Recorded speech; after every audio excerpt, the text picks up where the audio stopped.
Soon.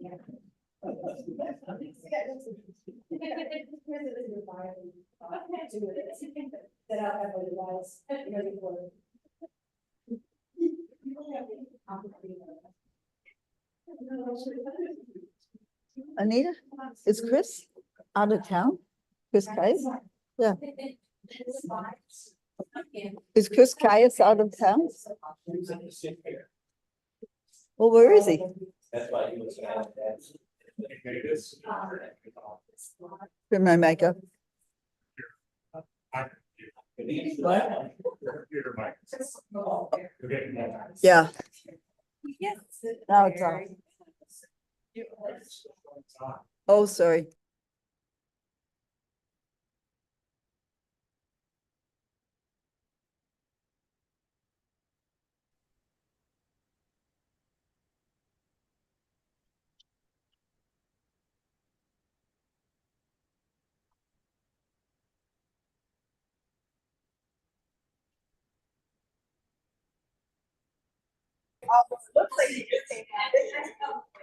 Or going fishing. Yeah, came from fishing or going fishing. but- What's for lunch? Well, how many Must be fish did fish, you catch? fish burgers. Welcome to join me for lunch. Some,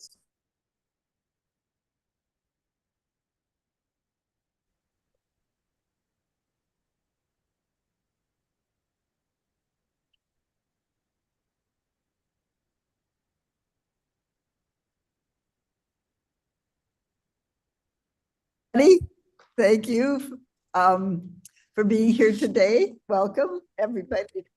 My name is still Mavis Bates, and welcome to the Kane County Energy and Environmental Committee for today, August 16th. And clerk, please call the roll. Lynn is not here yet. Caius, Caius present. Roth, Rod's here. Spin, Hetzman here. oh, sorry, Young. Okay, Tarver, Tarver's here. Bates. Bates here. Thank you very much.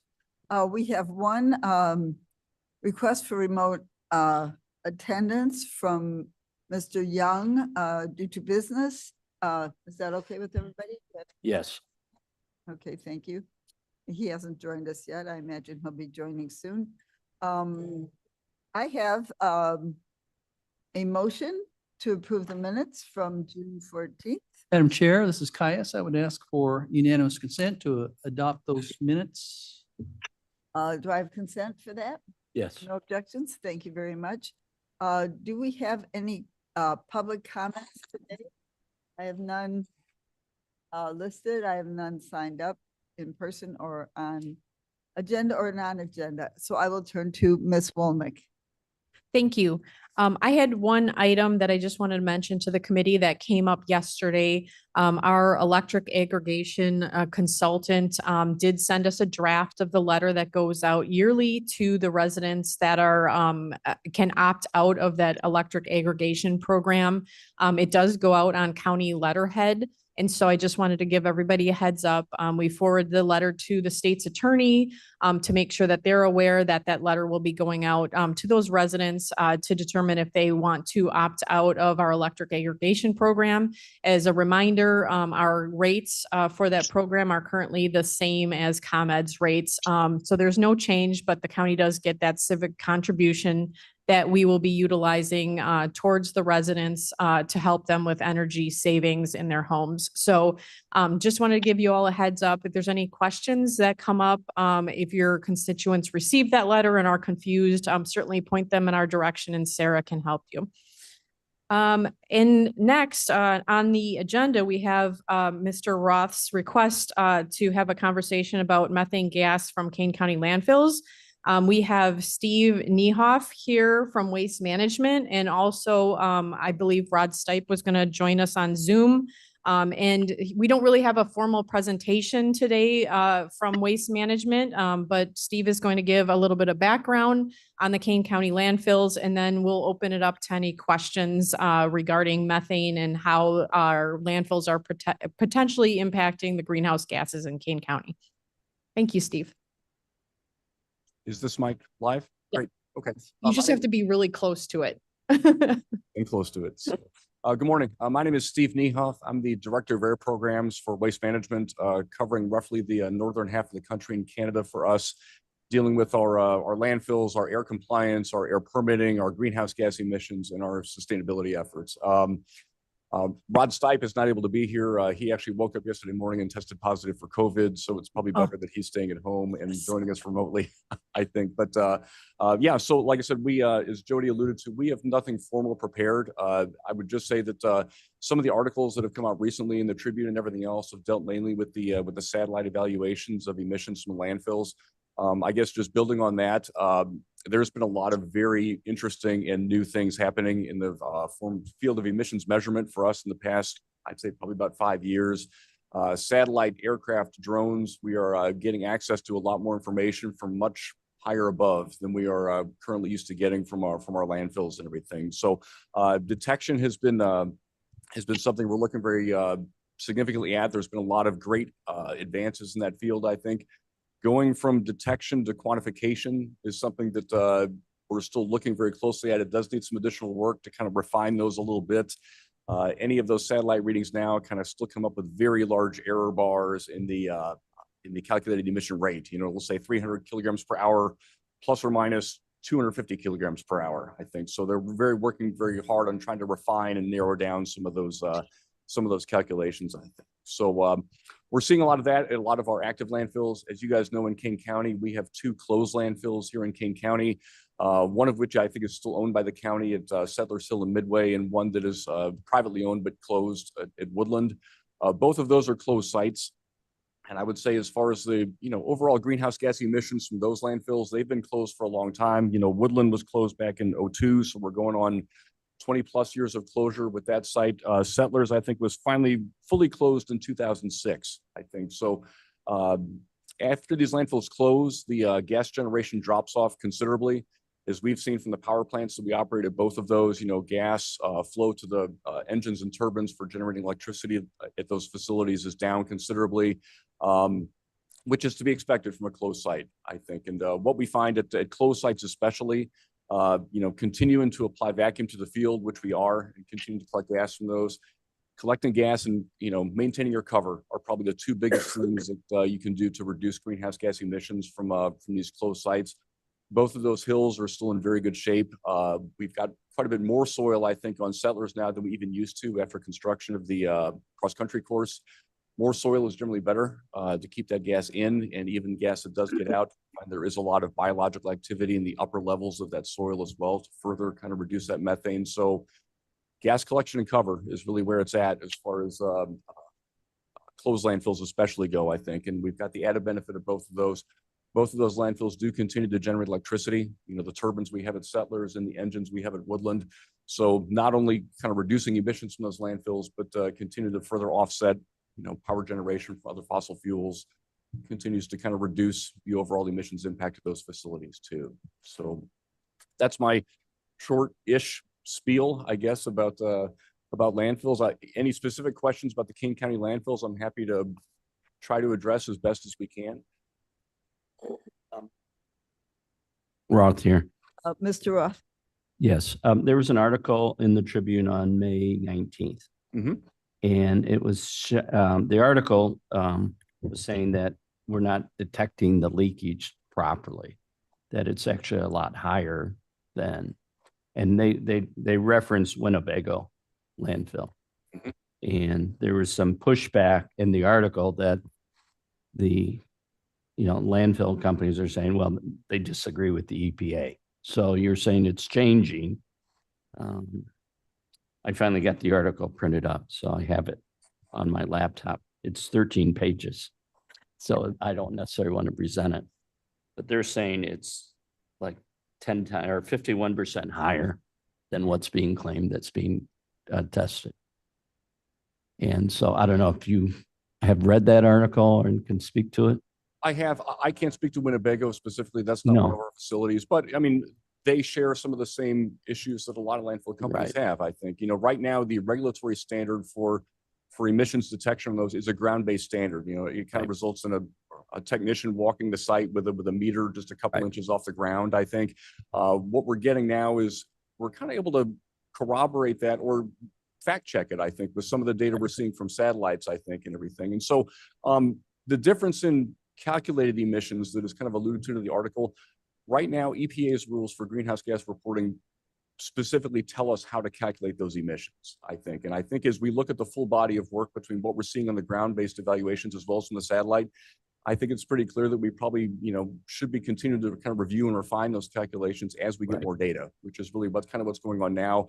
EPA did just refine the greenhouse gas reporting calculation rule for landfills just recently, I think, and they're ready to begin some more rulemaking for new and updated emission rules for landfills, I think, Okay. next year is what's on the Okay. calendar. So they haven't released any preliminary in-house, because that I think is really the basis of the article is, you know, we need to get more accurate because if it's leakage, because the article said, you know, methane is a lot worse than carbon dioxide, like 80% worse or whatever. So, Yeah, and you know, Yeah. looking at it, depending on what time horizon you're looking at, you know, methane as far as a greenhouse gas pollutant is anywhere between 25 and 80, I think is the upper end of Right. impact compared to CO2. Right. I think so, you know, methane is certainly something that's being in the crosshairs, I think, as we look in an overall climate change strategy, I think. Okay. So, as I kind of alluded to before, you know, the detection from the satellites has been great. Quantification from that detection it turns out it's very complicated, I think, because we get a snapshot at one moment in time.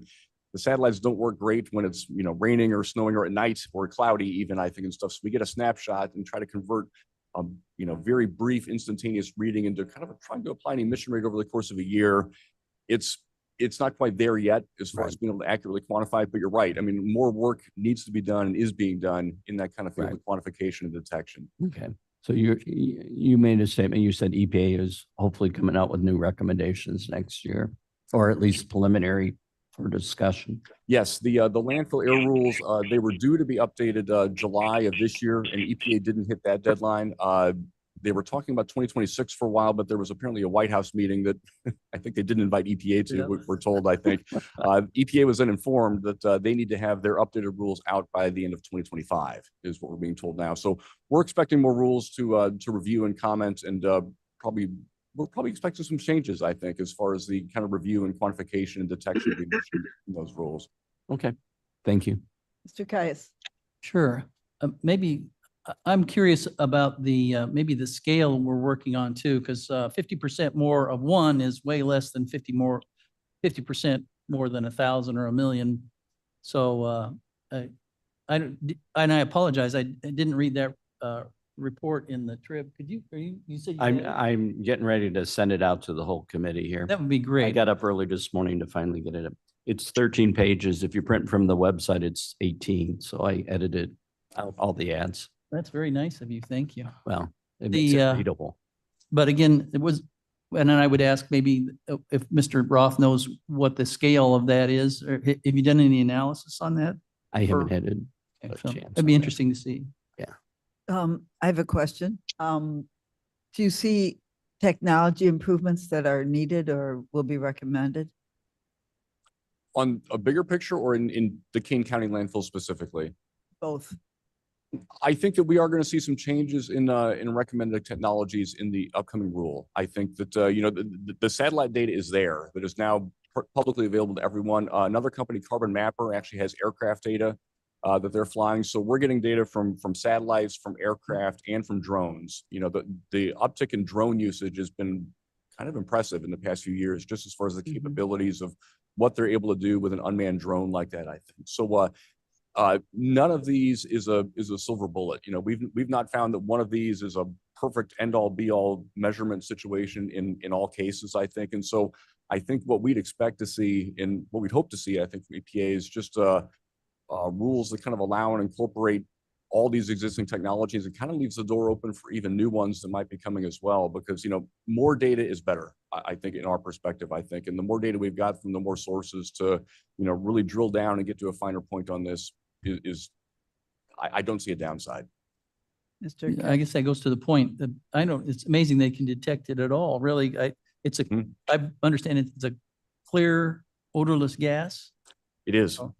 Yes, it is a odorless gas that is generally a little bit heavier than air, I think, and really being able to detect it is impressive enough from a satellite or from an aircraft or anything else. But then even, I'm not going to lie, the math that goes into being able to corroborate like a satellite reading in like a parts per million over a large 200-acre area and stuff, I think, the math required to kind of like quantify that even into a reasonably accurate guess of an emission rate of pounds per hour or tons per year is impressive and is still being refined. But whatever they can do to improve that's great. I know the golf course, and I think that maybe was why the topic was brought up, that article, and there were the golf course at Settlers, we get some, they called them methane burns on some of the turf out there where maybe it's coming through, maybe it's part of the old landfill where it Yeah. actually kills the grass, but If memory serves, I think a couple of holes at Settlers Hill, I think, are actually overlay on top of the old Midway landfill. yes. I remember right. I think that's and, where it's at. So there's a racket out there and I'm losing just a little bit of the conversation. Thank you for. Oh, okay. So you're just saying that the grass is being burned? Well, it doesn't grow very well. They call it, Because of it's a methane? methane gas leak, It's but it's in the old part of it. It doesn't take much apparently. But again, that goes to just to how much it takes to do that. And then exactly, 50% more of one is, maybe it's just enough to. Right. Yeah. And I mean, if you do have methane kind of coming up through a cover, it doesn't take much to have an impact on the vegetation, as we've seen, I think. Or to So- kill people? Well, it requires a Okay. bit more to kill people, I think. Got a match out there. Okay. Any other questions from my committee? Okay, well, thank you very much for your presentation. And so this is just chapter 1. I understand there'll be more exciting news to come when We hope so. okay. All right. Well, Thank you. thank you very much for being here. Ms. Wolnick, did you have anything else? I do not until further in the agenda. Okay, thank you. Ms. Ryan, you are up. Great. Yeah. I just have a few very brief updates. The first is just to know the extravaganza happened last month. It was pretty successful. Our attendance was a little bit down from last year, but it was a beautiful day. And I think maybe that played a role. People had more fun things to do than recycle that day. Too nice, huh? Yeah, maybe. I don't know. But it wasn't like bad or anything. It was a steady stream of traffic throughout.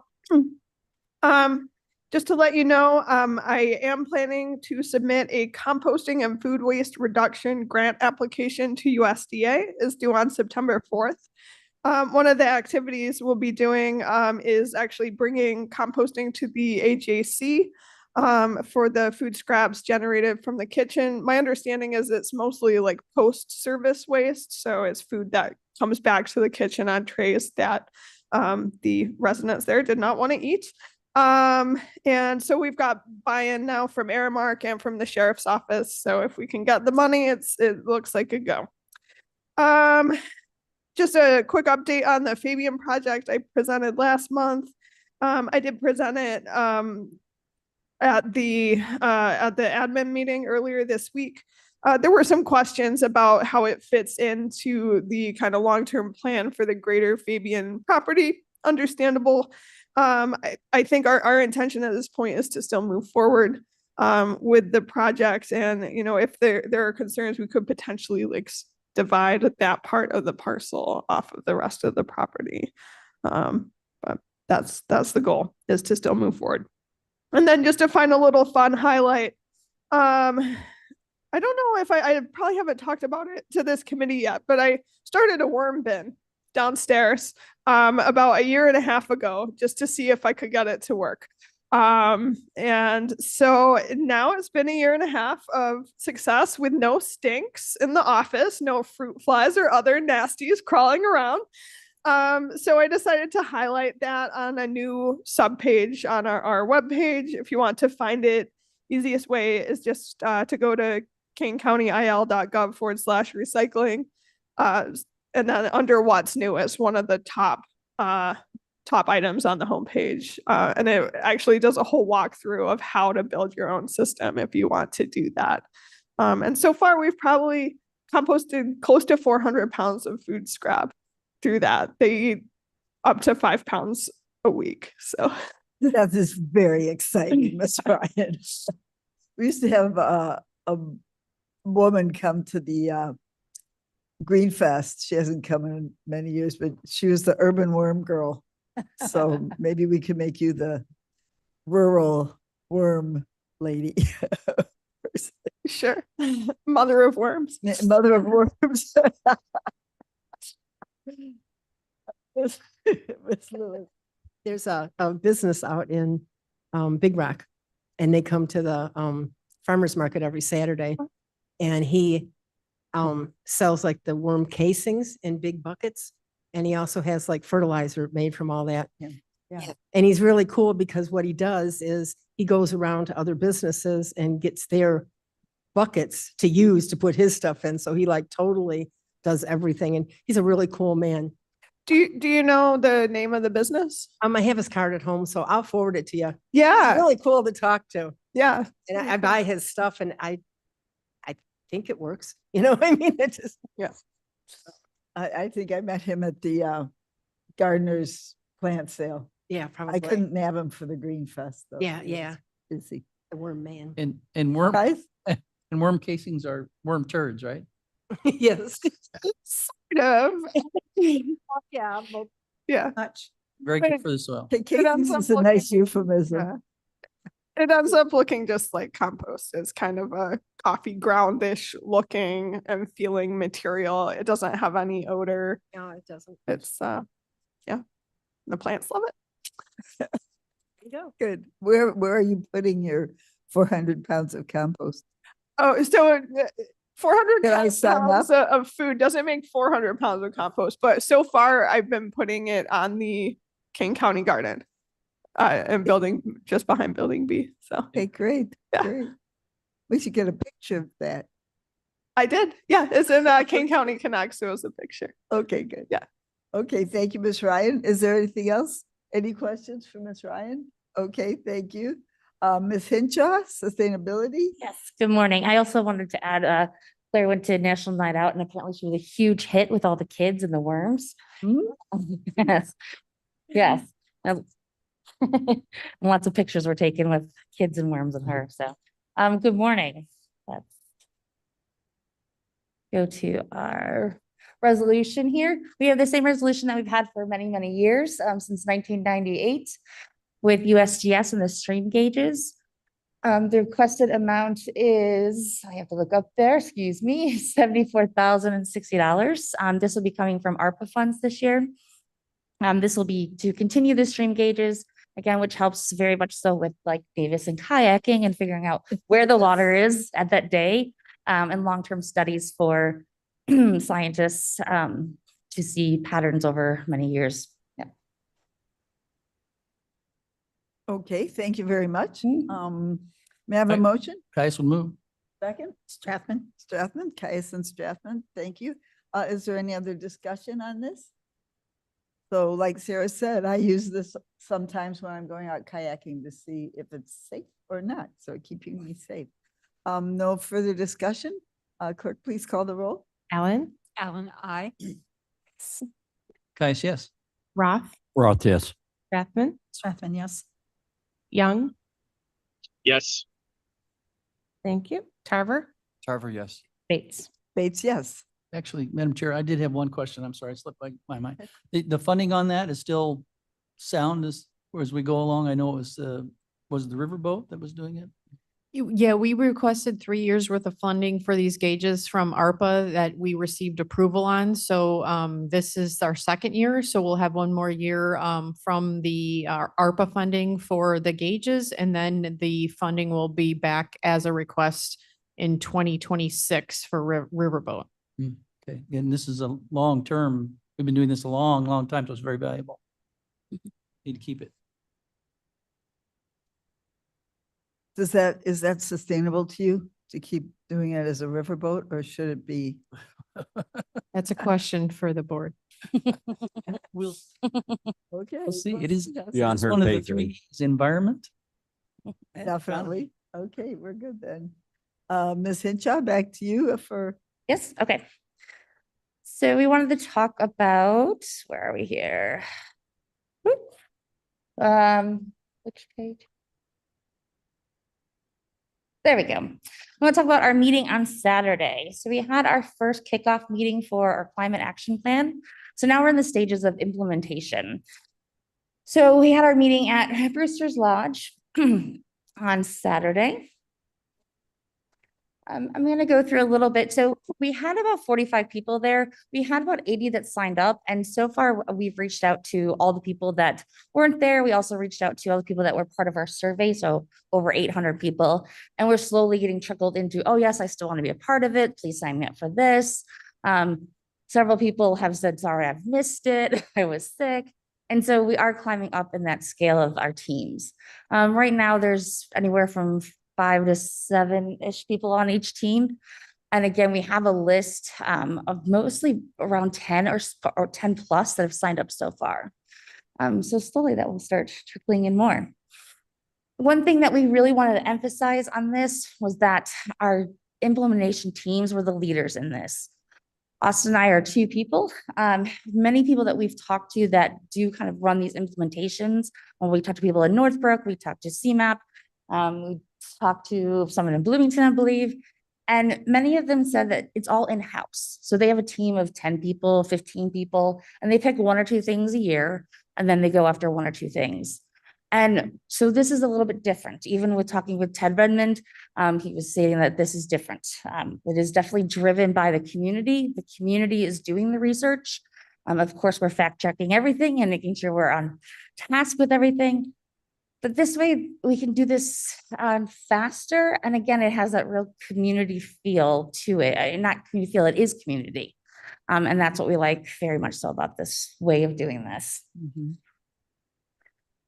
So some of the things, our first actions that we wanted to focus on were really things that were feasible. We have this list of 255. Austin and I went through them and kind of scaled them down to what we believe are more feasible within a year. Some of these actions, will take years plus to accomplish.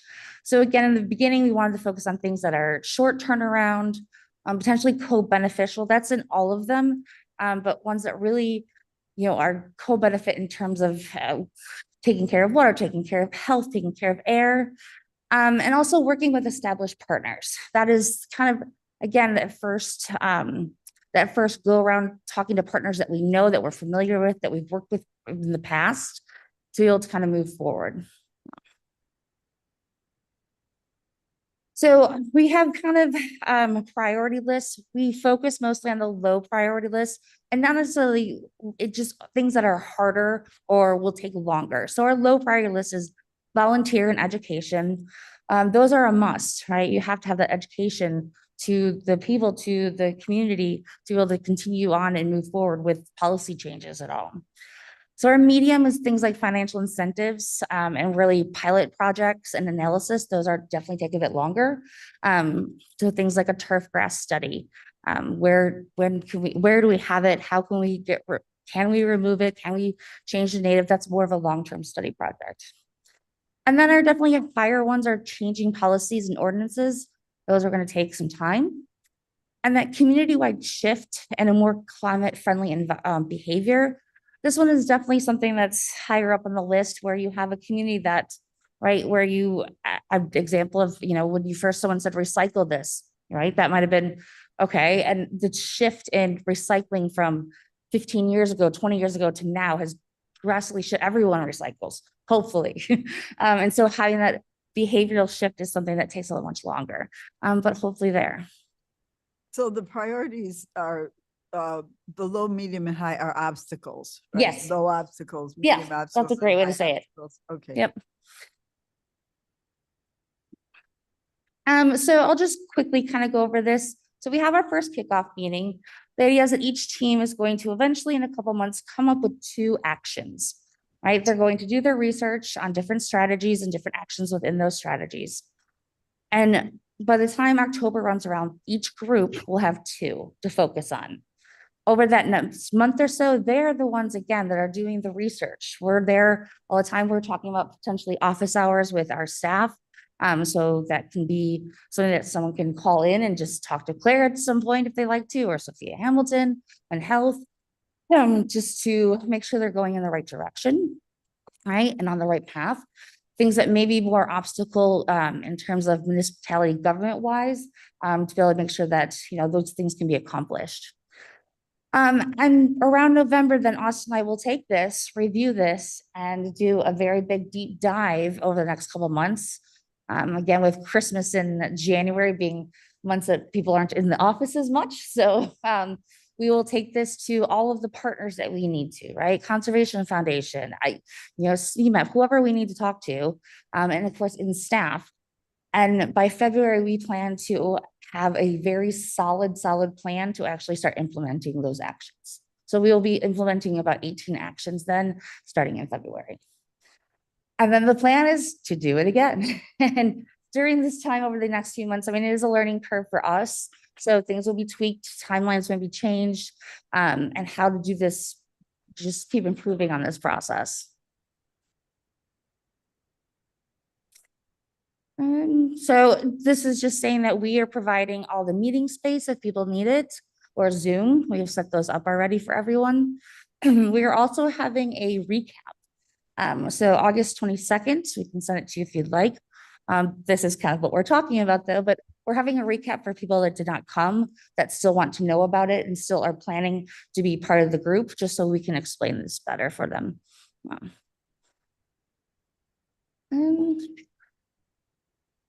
So this, there we go, that's a little better. So Austin, I put this together. I think it's absolutely excellent. It talks about some of the priorities and some of the criteria to think about when you're considering an action, right? So of course you want to reduce the greenhouse gas, right? But is that number one?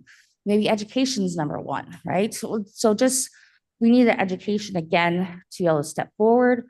What are the co-benefits, right? Is there cleaner air because of one of these actions? Thinking about what is adaptation, what is resiliency, and technically feasible. Are these technically feasible? Can we do this in Kane County, right? And yes, we can, but again, those steps from 1 year, 2 years, 3 years, and what are those obstacles? So just things I think about when people are looking at their actions. On this one, we really wanted to emphasize that this was a commitment.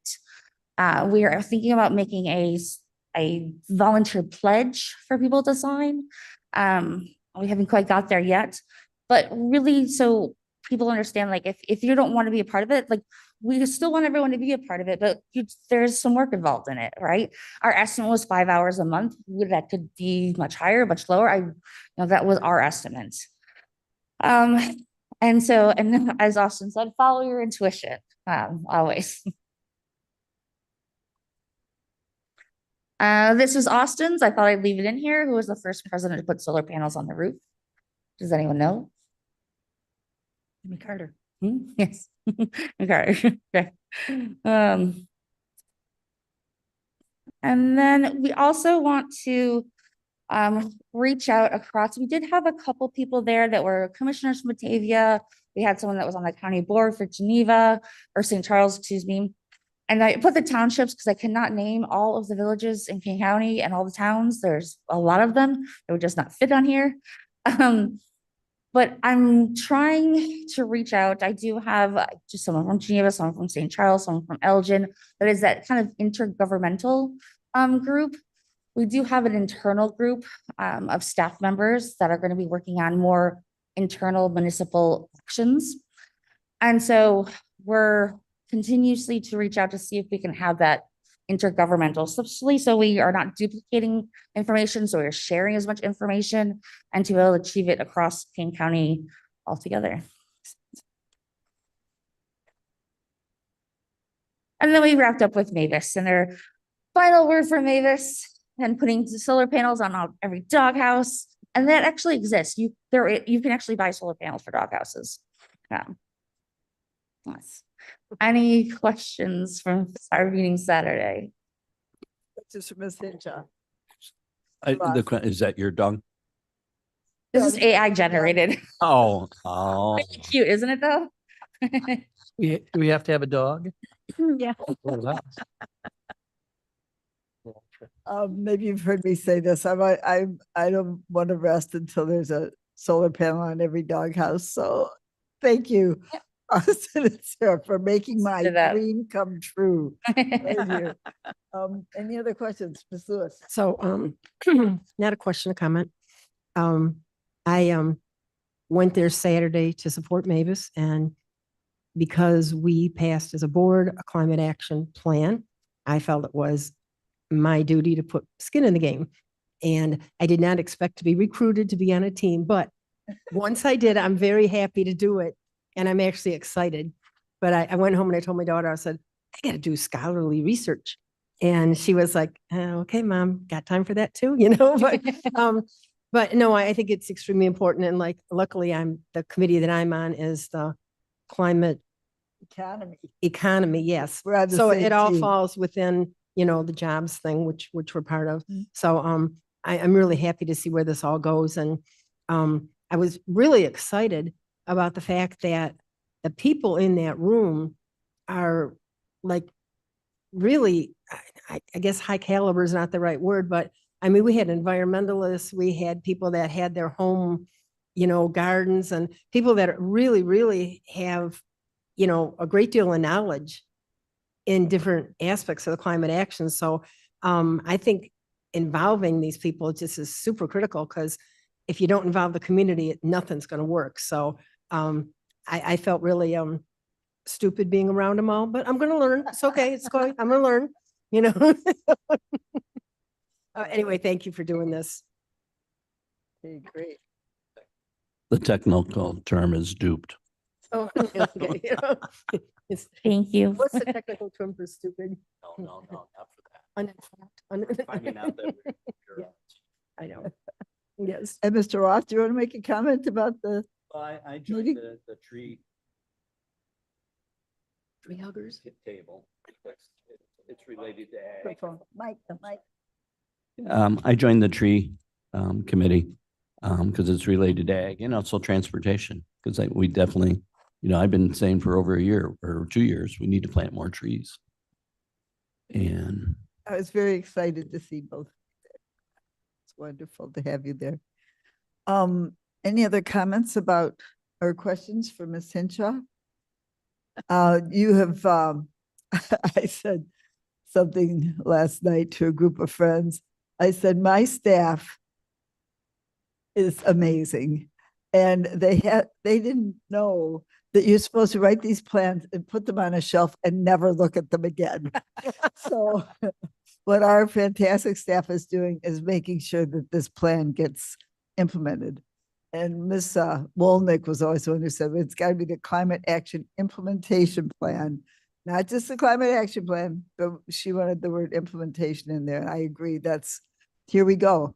We're really going to do this, which is marvelous. So, okay, what's next on our agenda here? All right. So I want to talk to you about elective pay and ComEd rebates, electric vehicles and chargers.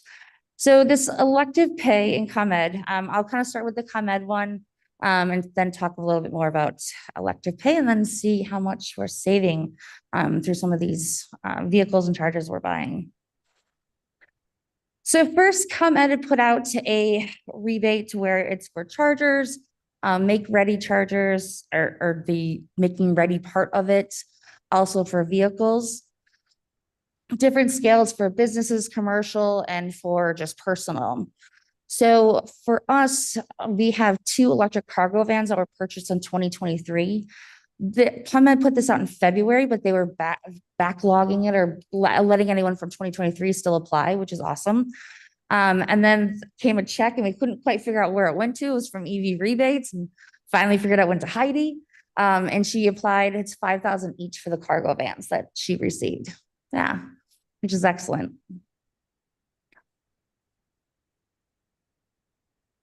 So we just purchased a charger for KDOT. It is now almost ready. It should be there, or it is already there. It should be installed early next week. Everything's ready. It looks beautiful.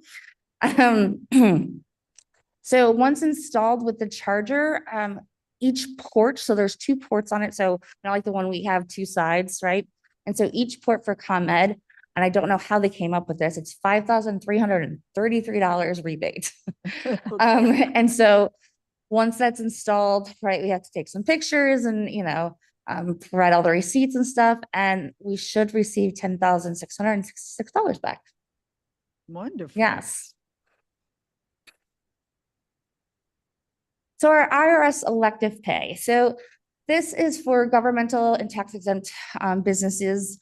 They cover a gamut of different things, from some hydrogen, from all your building, your envelope, your HVACs, door seals, all things, EVs and vehicles as well. And also kind of advanced energy projects. So things like solar, businesses that are trying to improve making solar, improving, making the grid more feasible. So it's a lot. It's pretty amazing. But where we come in here is EV chargers and vehicles. So I now have an IRS clean energy account. Our vehicles are all registered. I'm waiting for the station to be finalized, and then I will put in our station in here.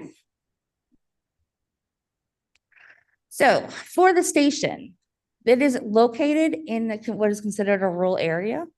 So we get 30% back. So if you take the charger was $14,214, so that's around a little over $4,000 back on that one. There is a potential option to have 30% back on all of the make ready aspects. So putting in the bullards, putting in the conduit, but I don't have those numbers because I don't have those receipts right now.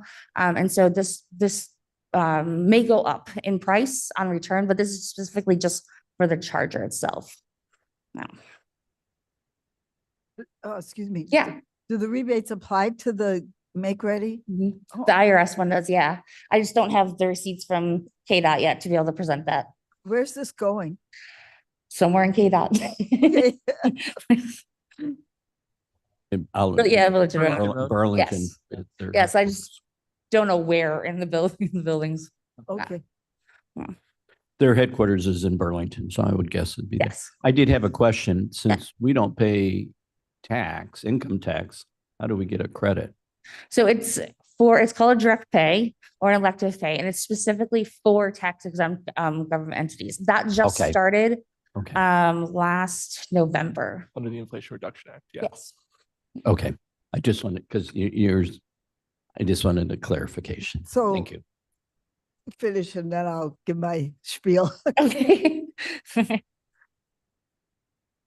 So we also get, it's called 45W. So for vehicles, so it's 15% back for all hybrids and 30% back for full EVs. The max credit is 7,500 for those. So we have 2 hybrids that were bought last year for IT. And then we have the 2 cargo vans that were bought last year as well. So for the 2 cargo vans, roughly, so this is an average of both of them, around $49,000. So the ComEd rebate, which they already received, was $5,000 for each. And the IRS, they will get the maximum amount of $7,500 because that's over that 30%. It was more than that. So for total savings between IRS and ComEd, it's $12,500 for each vehicle. So a total $36,000 for each van. That is job. marvelous. Yeah. Good job. Yep. Good job, everybody. So we also wanted to do a little gas mileage just to kind of compare if we would have bought combustion engines. So we have these savings from IRS, which is again fantastic. We are using electric instead of gas. So we want to do a little analysis on how much, if we would have bought regular vans, kind of what's the estimate of gasoline would have cost to date. So as of right now, the van's again, very new. So they have 2,879 miles on it as of May.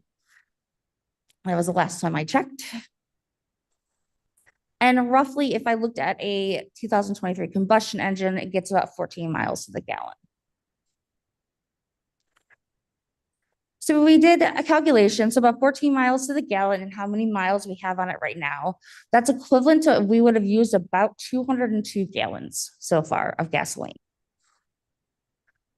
I did it at $4 because gas goes here, here, here. So I just did $4. And it ended up being, if we would have bought combustion, our gas amount would have been about $806. So that's fantastic and all, but we do use electricity to charge our vans. So we wanted to do analysis about how much the electricity costs. Is it $800? Or are we really benefiting even though we're using electricity? So we looked at our charge point information, and we found out that since May, it was about 2,238 kilowatts used since the vehicles have been bought. We pay 0.075 per kilowatt. So that cost is $167. So to charge our vans so far since they've been bought has been, they're bought, one was bought last September, the other two were in December. So it's cost us $167 for over that like 6-month period. So if we take that gasoline that we would have used minus that electricity, we are still saving about $639. Yay. Wow. Thank you for doing this. Yeah, yes. Right. And it sounds like it's a low amount at the moment, but if we go 4,000 miles, 4,000, 7,000, 10,000 miles over time, that number is just going to keep increasing on how much we're saving. Besides saving the planet. Yes, that too. I like that one too. Saving the planet. Yep. Finally. So to kind of wrap it up, so the cost savings from the hybrids, fine. So hybrids do not have the the ComEd rebate, only full electric is for ComEd. So the hybrids ended up being a little less because it's 15%, so 6,758. So it went from 45,000 roughly to 38,000 for the hybrids. The EV charger, again, $10,000 back from ComEd, 4,000 from IRS. It's pretty much a free charger, which will be fantastic. Yeah. You can't go over the amount. They won't give you more. So again, all of these are the chargers in waiting for to be installed. And so hopefully this will be submitted very soon. And we'll see those come back. So total cost, EV charger, kind of free. The cargo vans in total are rebate of 25,000 and the hybrids a little over 13,000. So our total savings will be $53,369. Wow. Yes. And when that actually happens and I have the checks or the receipts, I will present that to you when it's finally finished. Good work. Yeah. Great job. And a nice report. Thank you for putting this together. We love those reports. Mr. Caius? Yes, I want to commend you on making that as simple for all of us to understand, because it gets confusing when I've looked at a couple of Facebook posts that are obviously using kilowatt hours and comparing to various measurements of electricity, which are infuriating because they do not address the basic plus and minuses of the gas versus the electricity. And this is very well done. It looks very exciting. Thank you. Thank you. Okay. And if they were charging at the back of the sheriff's department, they'd be using solar energy to do this, which would be. That's correct. Yes. 50% solar. Yep. Even more green and 3.5 cents per kilowatt hour instead of the 7.5 kilowatt hour per kilowatt hour.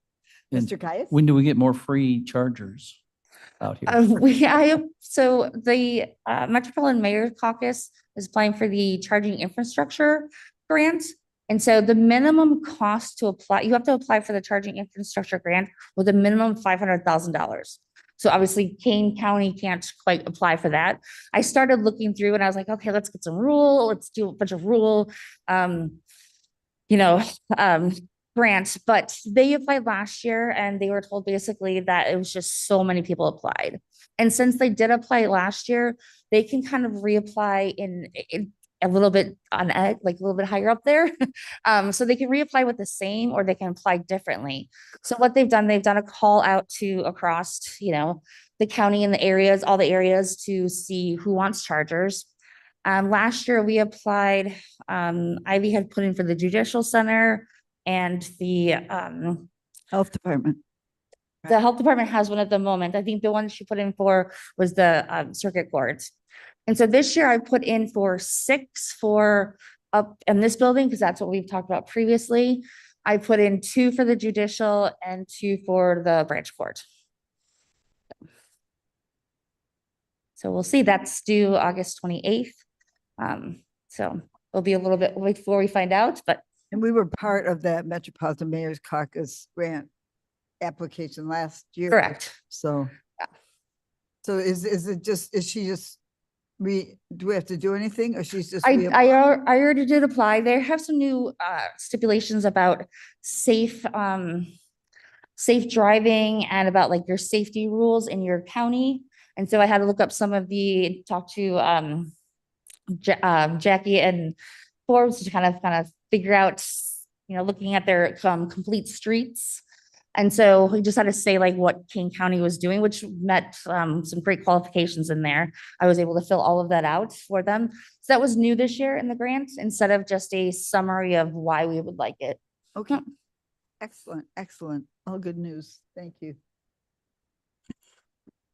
And the tree protection ordinance update, is that you? Sarah? Yes, it's myself. I just wanted to add a comment onto the last presentation, and that it is our department's intent to continue to bring this information back to the board. A lot of these rebates were going on behind the scenes, and the total cost savings to the county were hidden. As you're seeing new vehicles come through, you're not seeing the rebates, you're not seeing the long-term savings for using electric versus a gasoline. And so we want to be a lot more visible about that. Our intent with expansion of the sustainability department was that there is a cost savings to having the staff to the county, and we want to make sure that the county board is aware of that. So as the rebates come in and as we're applying for many of these rebates related to the improvements being done at the judicial center, we will continue to keep bringing with the HVAC, the hot water systems, everything that's going on out there. We will continue to bring this information, ComEd, NICOR, there's a lot of them out there, the federal government. And I commend our sustainability team enough for the hard work that they've put in. I know anything with the federal government and IRS is complicated. So Sarah working through that process and getting us on that portal and all these new rebates that are available to the county has been fantastic. So. Okay, thank you. I wanted to say one thing about the direct pay. So the Inflation Reduction Act introduced this thing called direct pay, which means that even if we don't have a tax appetite, which means for non-tax paying entities such as Kane County or a nonprofit, now those non-tax paying entities can still receive what once upon a time would have only been a tax rebate or a tax credit. It's a direct pay. So for example, if we were to put in our solar panels in the back of, when we put our solar panels in back of the judicial center, we had to lease that out to GRNE developers because they could get the tax credits. If we had done it ourselves, you know, which probably amounted to hundreds of thousands of dollars because it was such a big project.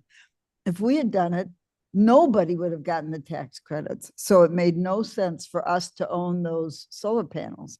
So in the future, if we have another solar installation like that, we will be able to consider, should we own the property, own those solar panels ourselves, because we would be eligible for the tax breaks? Can I add something super quickly as well? Please. For those 12 tax credits to the Inflation Reduction Act, it lasts from January of 2023 to December of 2032. So anytime we place any solar in or anything that we own, we can get a tax credit as long as it's within that time frame. Okay, great. 32. That's great to know. I mean, maybe we don't want to own a solar field this whole thing, but now that's going to change a lot for many organizations. Mr. Ross. Not that we need to decide right now, but I think we do need to do the analysis because we own it. It's basically free electric versus we're still paying a reduced rate, you know. Yes. So when. And we need to next do that, come up with that model. One of my experts that I talked to, he says, you never want to go for home use. You never want to go through a developer to buy solar. You want to buy it yourself Right, because you get a better savings. right. I own my solar panels on my roof. And so we should do that study. So when we know when opportunities come up, what's it going to cost us? And we should be looking for our next opportunity when it pops up. Okay, All thank right. you. Any other questions, comments? Okay, tree Okay. protection ordinance. Tree protection ordinance update.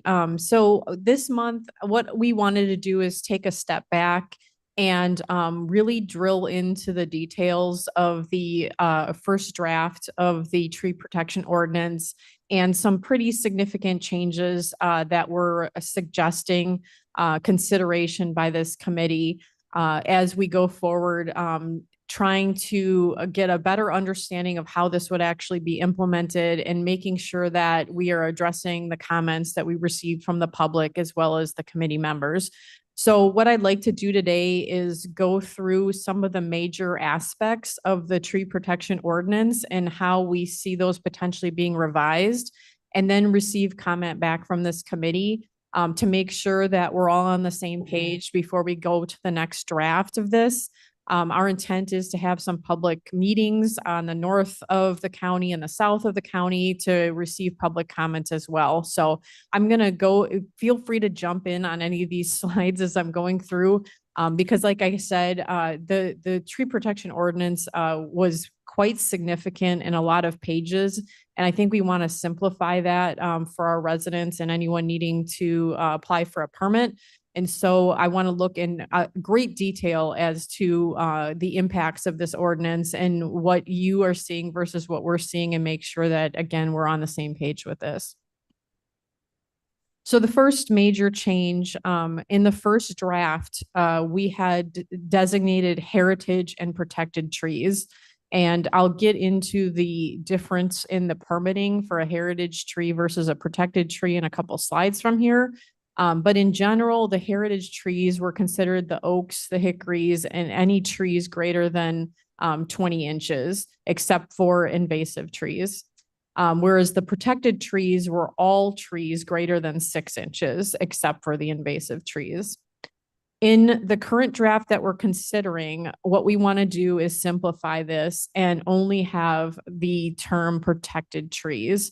So that would include what is defined in the heritage trees from the original draft, the oaks and the hickories, as well as all trees greater than 15 inches. So anything smaller than 15 inches would be exempt from this ordinance, including the invasives. And the idea behind this is with the two different designations of the trees, it became very complicated in how those different trees were handled. So we want to identify the trees we're protecting and just use one category for that. Properties that were regulated. Under the first draft of the ordinance, it was single-family homes greater than 1 acre, as well as all other zoning properties in unincorporated Kane County. The revised draft that we're considering would be single-family homes on lots greater than 15 acres in size. And the reason for this is that many of our subdivisions have lots that are greater than 1 acre. And because of this, you'd be regulating almost every single residential property. And those lots are greater than an acre because we have the well and septic. So a lot of times you have these larger lots, even in subdivisions. So the intent is to actually hit those greater acreage, single-family homes and exclude out anything less than 15 acres. We would continue with all other zoning properties. And then we would also have a separate process for properties that are under review for building, stormwater, zoning, or subdivision permits. And I'll get into that in a little bit more detail in next slide. So properties that are exempted, the first draft, again, with the homes less than an acre, revising that to less than 15 acres. Again, the commercial nurseries and orchards stay the same. One change that was brought up by both the committee as well as the residents was the unfair aspect of how we were not regulating parkway trees or government property trees. So that is struck what we would be considering for the current draft. Public utilities still being exempted. Trees obviously interfere with ComEd lines, so there's no working around that. And then under the current draft, we're working on a definition of agricultural uses. And so in general, along fence lines and along drainage ways, if you're farming your land, those would be exempt, those trees would be exempted because those areas need to be kept clear for their farming operations. So a little comment about the parkway trees within the public right-of-way and the government properties. I've received objections to the removal of both those from KDOT as well as the Forest Preserve. What our intent with that would be many of the government properties as well as the Forest Preserve and KDOT are putting in an immense number of trees with the improvements that they're doing. The Forest Preserve's constantly planting trees. KDOT's planting trees within their rights of way when they're doing projects. You look at Long Meadow, how many trees were planted with that project. And so if we had some sort of form of tallying the trees that are being planted against the trees are being removed, the intent would be that it's a net zero for those government entities. So we certainly want to receive comments if this is an acceptable removal of properties exempted, but it was one of the major concerns that was brought up by the residents. And we do have stormwater authority over public rights of way as well as government properties.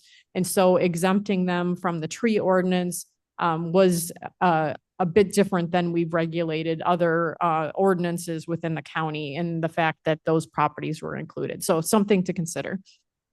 Mr. Roth. Question. How many resident or single family homes do we have in the county? And then how many are less than 15 acres? You know, I'm just trying to get a number idea. I would have to pull that from Okay. GIS for you. But I'd be curious because it does address, you know, the big concern about single families, you know, that, but I'm curious on that one. Thank you. So the tree removal permit process, the first draft, if you really dug into it, the heritage trees were not allowed to be removed. And so the only way you were able to remove a heritage tree was if it was diseased or dead. Otherwise, you had to go through the tree officer and the zoning board of appeals. And then if you didn't like their decision, you had to go to the E&E committee and county board.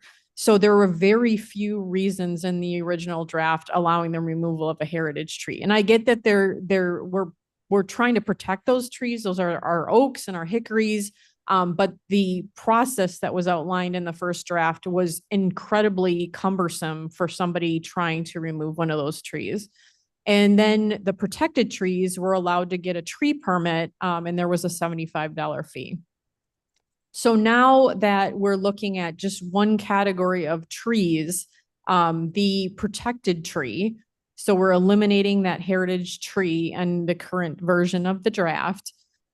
We would be increasing the tree removal permit application to $250, which actually by the work that needs to be done would be closer to covering the county's costs.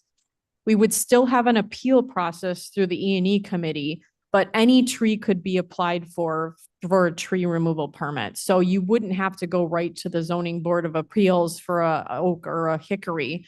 You could apply for a tree removal permit. This would then also set up a process for any joint permits for construction. And so instead of having to have a separate tree removal permit, if you're coming in for a pool permit through the building department, or you need a stormwater permit, a joint permit would be issued. So it would include all the tree protection requirements, all the tree impact minimization requirements. That would be done through our permit process. So we wouldn't have a separate tree removal permit if you were coming in specifically for a process. Again, the intent is to really simplify this process and to make sure that we're getting closer to covering the county's costs for the consultant. Mr. Roth. Is that 250 per tree or per application? Per application. Okay, because that'd get pretty expensive. What were the tree removal parameters? The first draft was, as I mentioned, a tree dead or dying, the fee was waived, tree diseased, damaged, fee was waived, and the removal is consistent with good forestry practices. And so that applies a lot to like the forest preserve, and they're trying to manage the forest out there. If there's too much overcrowding, then the tree's health declines. And so you're using those good forestry practices. So the first 4 items would remain the same in the current draft. But because we are allowing those heritage trees to be removed as a potential tree permit, we also need a parameter by which you would gauge whether that tree removal is acceptable or not. And so what we're using here is what the Army Corps of Engineers uses for approval of wetlands, which is you need to justify a purpose and need for the tree removal and evaluate the alternatives to validate that the tree removal is the best option. And so when you're looking at, let's say, for example, you want to put in a pool and you have a rural lot, you've got your septic area, you've got your well, you've got your house, you've got your driveway, and you've got your deck and patio, and there's only one place to put the pool, and it's right where there's an oak that's 15 inches in diameter. And so your purpose and need would be that there is nowhere else on my property to put this pool. Whereas you had the similar lot and you could shift the pool over 20 feet and avoid the oak tree, then have you considered that alternative? And so that's kind of the measure by which it'll be looked at, whether this is because it's just convenient for you, or because there is nowhere else to be able to do this, or because you have some sort of restrictions on that lot that basically your septic's failing and you need to expand your septic, and that's the only place on your lot you can expand the septic. Obviously, we have to allow for those alternatives for property owners to have that flexibility when there's no other options. But if it's new construction and you have the option of flip-flopping your house so the driveway's on the other side so you can avoid an oak tree or a hickory tree, then we're going to say, you haven't looked at all the alternatives, and that there is an option here, a reasonable option here for you to make that modification on your lot. Ms. Wolnick, where it says removal consistent with good forestry practices, then is that fee waived also? That fee is not waived under the current draft or the proposed draft. Okay. All right. So tree protection during construction, under the first draft, this required a separate tree removal permit along with a tree preservation plan. Under the current draft, what we're proposing is that it is incorporated into the building and stormwater permitting, so a separate permit is not necessary. All the items that would be part of that permitting process will be incorporated into the building and stormwater permitting, so there's not additional paperwork for the residents. In the subdivision and zoning portion, also, we're including that as part of the process. So when you're submitting a subdivision application or a zoning application, Your tree removal and your preservation plan will need to be part of your attachments in what is provided to the county board and consideration of subdivisions and zoning. And so again, simplifying the process so we don't duplicate the permitting or the zoning with the tree preservation plan, that it's all incorporated into our current processes. Ms. Bates, Madam Chair. thank you very much. I have one question regarding the fee.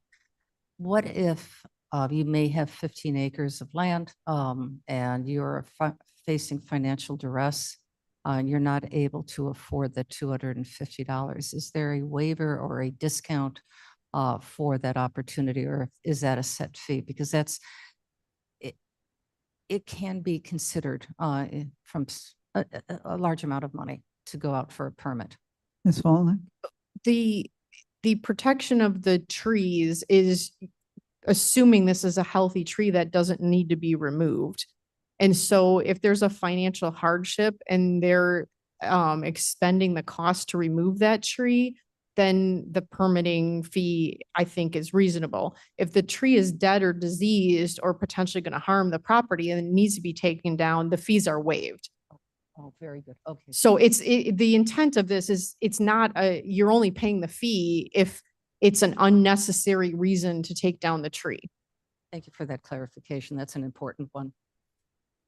And it's going to cost a lot more than $250 to take down that tree, right? Yes. Thousands Yeah. and thousands. It's a couple thousand, I was gonna say. So it's not inexpensive.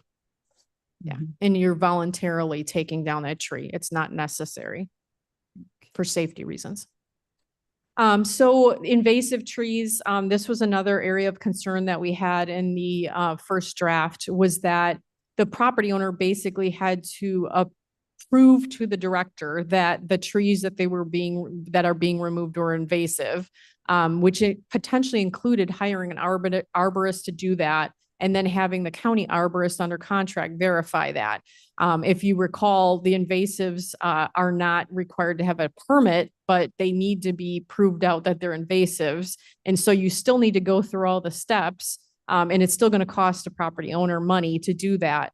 So what we wanted to do, because we do have a large canopy in Kane County of invasive trees, and we only want to encourage residents to remove those trees so we can establish more protected trees, is that we're going to be providing apps and websites in the guidance manual that can be used by property owners to identify these invasive trees, and the invasive species can be removed with no further action by the owner.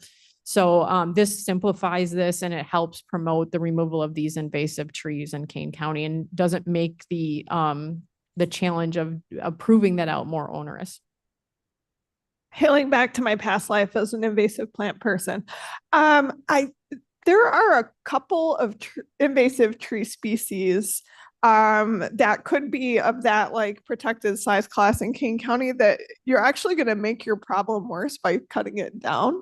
And I was just wondering if there's any possibility of providing that kind of information. I'm thinking specifically of like Tree of Heaven. It just, if you cut the main stem, it suckers along the entire root system, and you might have a forest of growth. Well, I think that's something we can provide in the guidance manual, which is the intent to educate residents about those invasive species and the best way to manage them. Yeah, and just to clarify, it should still be removed, just like a stem cut is not the way to do it, though. Agreed. So a couple that was the major changes that we're suggesting drafting. What a couple of items of note is that there is no funding included in the FY 2025 budget in my department for the external arborist that would be reviewing these permits, or for the tree encouraging planting program, cost share program that Karen Miller talked about. One of the suggestions has been to make an application to the Riverboat, and I know that committee is meeting pretty soon for $35,000 as a funding for $30,000 for the external arborist and $5,000 to start off the tree planting program under the Riverboat, under the E of environment. We also need to consider the effective date for the tree ordinance. That was not considered in the first draft. It was basically effective as soon as the county board passed it. And there's a lot of documentation, including lists of invasive species, this tree manual that we're talking about, that the ordinance references, as well as getting a consultant on board to be our arborist. A lot of work that needs to happen before we can actually go live with this. And so what we would recommend is maybe like a June 1st, 2025, if this is passed, in the next couple months, that we would have at least 6 months to get those items underway to make sure we're ready to go with that.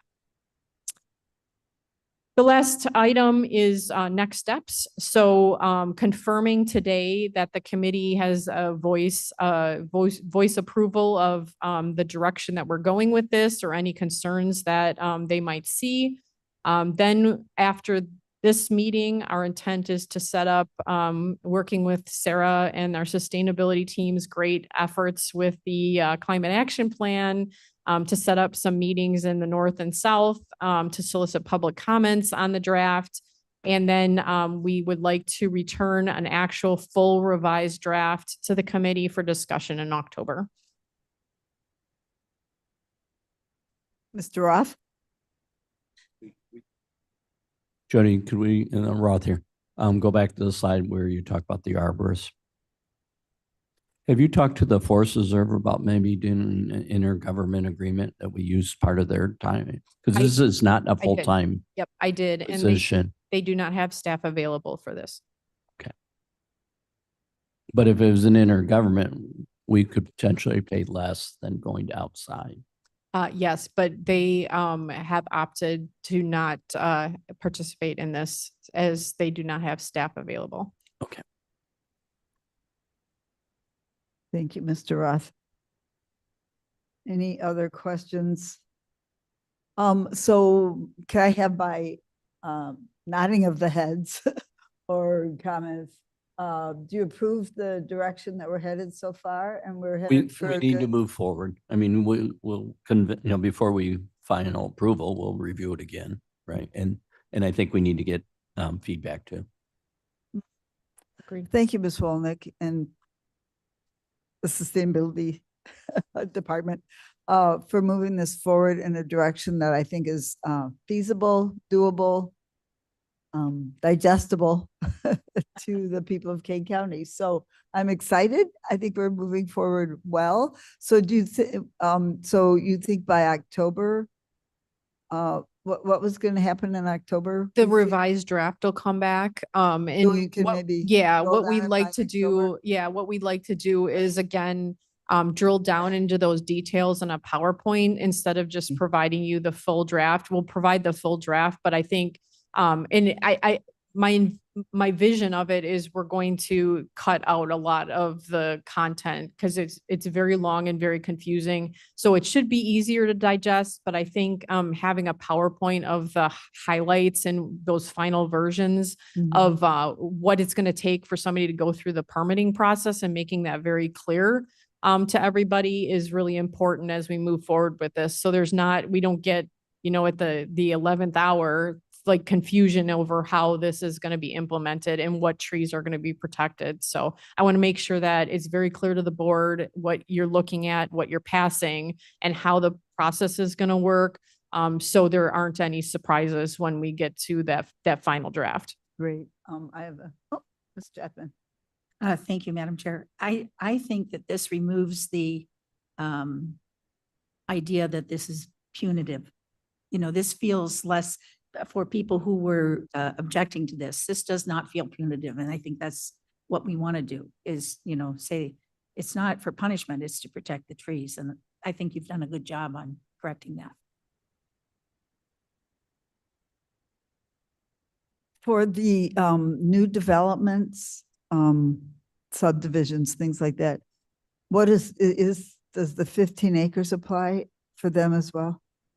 So they would be going through whatever process they need to go through. So like you said, the subdivision, if it's if it's an agricultural ground that's going to be developed, but they haven't submitted paperwork, they would fall into that over 15 acres requirement for a tree permit.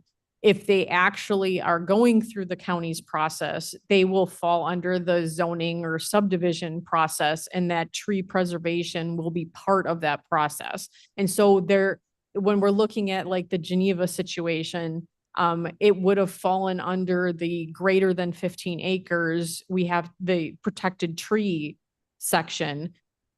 But if they actually started the process, so we're covered both ways, I guess is my point. We're covered whether it's an ag field with heritage trees or protected trees on the ground before it comes to development or after it comes to development in this case. Mr. Caius.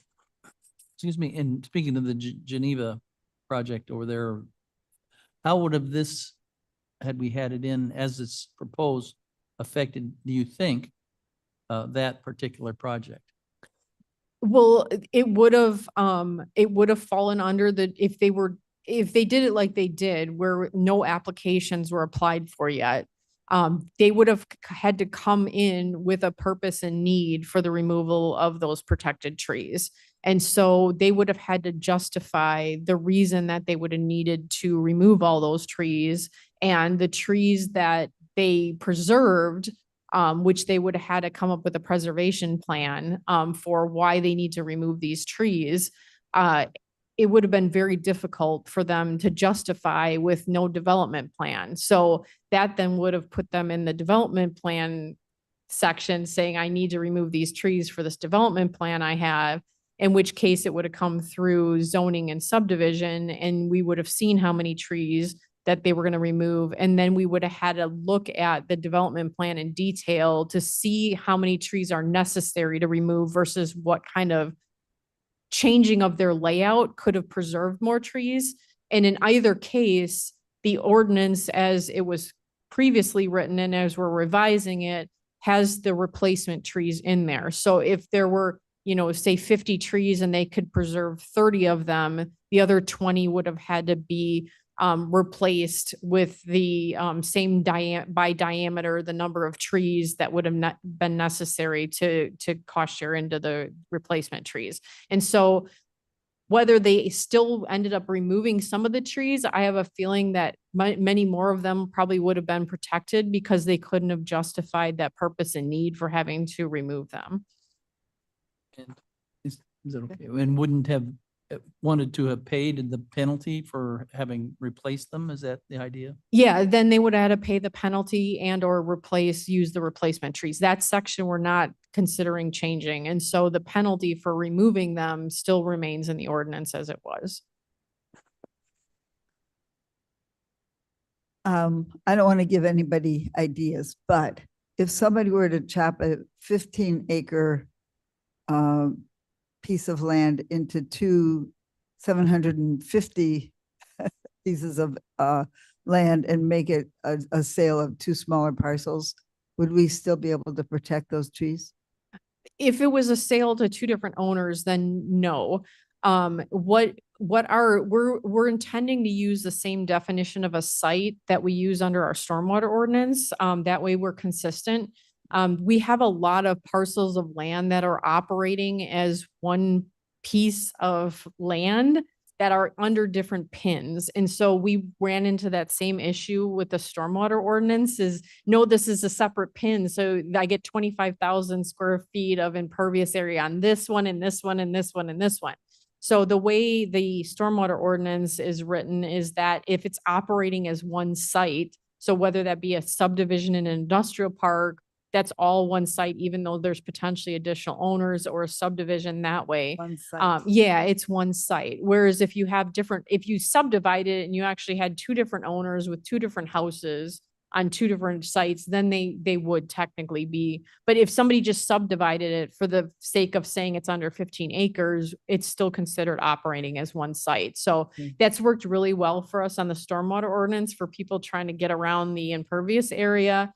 And so that's why we felt it was important to duplicate that definition in the revised version of the tree ordinance. And so we can implement that definition of site in the same manner. Wonderful. Okay, thank you for that.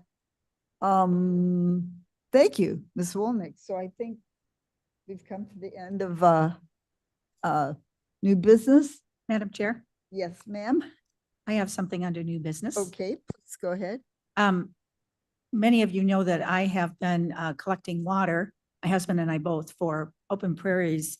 That's not quite right. What is their name? Prairie Rivers Network all summer. And they are arranging to have, also, many of us have been to a site locally for a local woman who was talking about the herbicide drift at her home. Prairie Rivers Network had the front page article on the Tribune recently called Herbicide Drift. And they are now going to be arranging another tour, not at this woman's home, but hopefully at a forest preserve or something, so that they can have legislators and people who may be able to help with this come. What they are saying is that this is a coalition for herbicide pollution accountability, and they're providing a tour for legislators and change makers to bring into full sight the damage caused by chemical trespass, which was a term that was used in the Tribune. Nowhere is safe from chemical trespass. Herbicide drift demonstrates a disregard for property rights again and again. Trees and plants on public land, private land, in parks, schoolyards, homes, gardens, and forests are being injured by drifting herbicides. So they haven't selected a date yet, but I will be bringing that date to everybody. And they're hoping to get as many visitors to where they go so that they can address this problem. And they're going to be appealing to Governor Pritzker to make some different Illinois regulations for herbicides. Excellent. Thank you for that report. That's good news. Yes, it's very good news. And this group has been tireless working on this for 6 years. They So have. I've been to her Patsy's. Patsy's house 2 times. Hmm. And when I walk around our park, so one of the major symptoms of this dicamba poisoning is the leaves start to curl. And now I'm walking in our parks and I see the leaves curling, although I've been told there are a couple reasons that leaves can, but if you see a tree and it looks too silvery, that means the leaves have curled over so that the bottoms of the leaves are showing. Cheryl, you know more about this. Yeah, than and I it affects so much. It affects the canopy of the trees, and there's so many different, once you see it, once you get educated about what you're looking for, you cannot unsee it, and it's everywhere. It's everywhere. And so this, I will be happy to share when they have a date selected, and hopefully some of us can go and be part of that. That'd be great. I'm in. Okay, thank you very much. Thank you. Any other comments? Yeah. Miss Anita, Miss Lewis? So in yesterday's Trib, there was an article and it says neither Harris nor Trump are doing enough. And it's about young voters, nonpartisan, young voters between the age of 18 and 24. Their biggest issue with the upcoming election is climate. And so I found that refreshing because sometimes, you know, we sit here and we hear people say, oh, it's not real or this or that. But these young people are very, very concerned about climate and what, you know, we're doing, and they're only going to vote for people that they feel are going to do the best. So I just thought it was interesting. Trib yesterday, What was the ages again? 18 to 24 Good for are young them. voters. Yeah. Good for the youth. Yep. Because not only are they the future, but the future belongs to them. That's right. They're And they have to in- take care of it. And they so- are mad as hell. Yes, they should be. So, Yeah. okay, Chair's comments. As always, I am so proud and grateful to my fantastic staff. All of you just impress me every day. But I have a little show, a report I wanted to bring you. And this is called Why the Era of China's Soaring Carbon Emissions Might Be Ending. So this is from the New York Times on July 19th. So this is a story of how people love to say, I don't know why they say this so much, is Why should we be trying to stop our climate emissions? Why should Kane County be trying to curb our climate emissions when, what about China? Well, there's always a what about. Don't fall for the what about arguments. And here's one reason. The important thing to understand is that when China's emissions stop growing, it likely follows that the world's will stop growing too.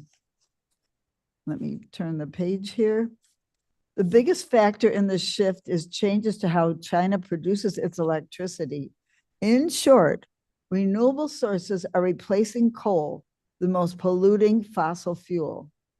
Last year alone, China installed more solar panels than the United States has in its entire history. Oh.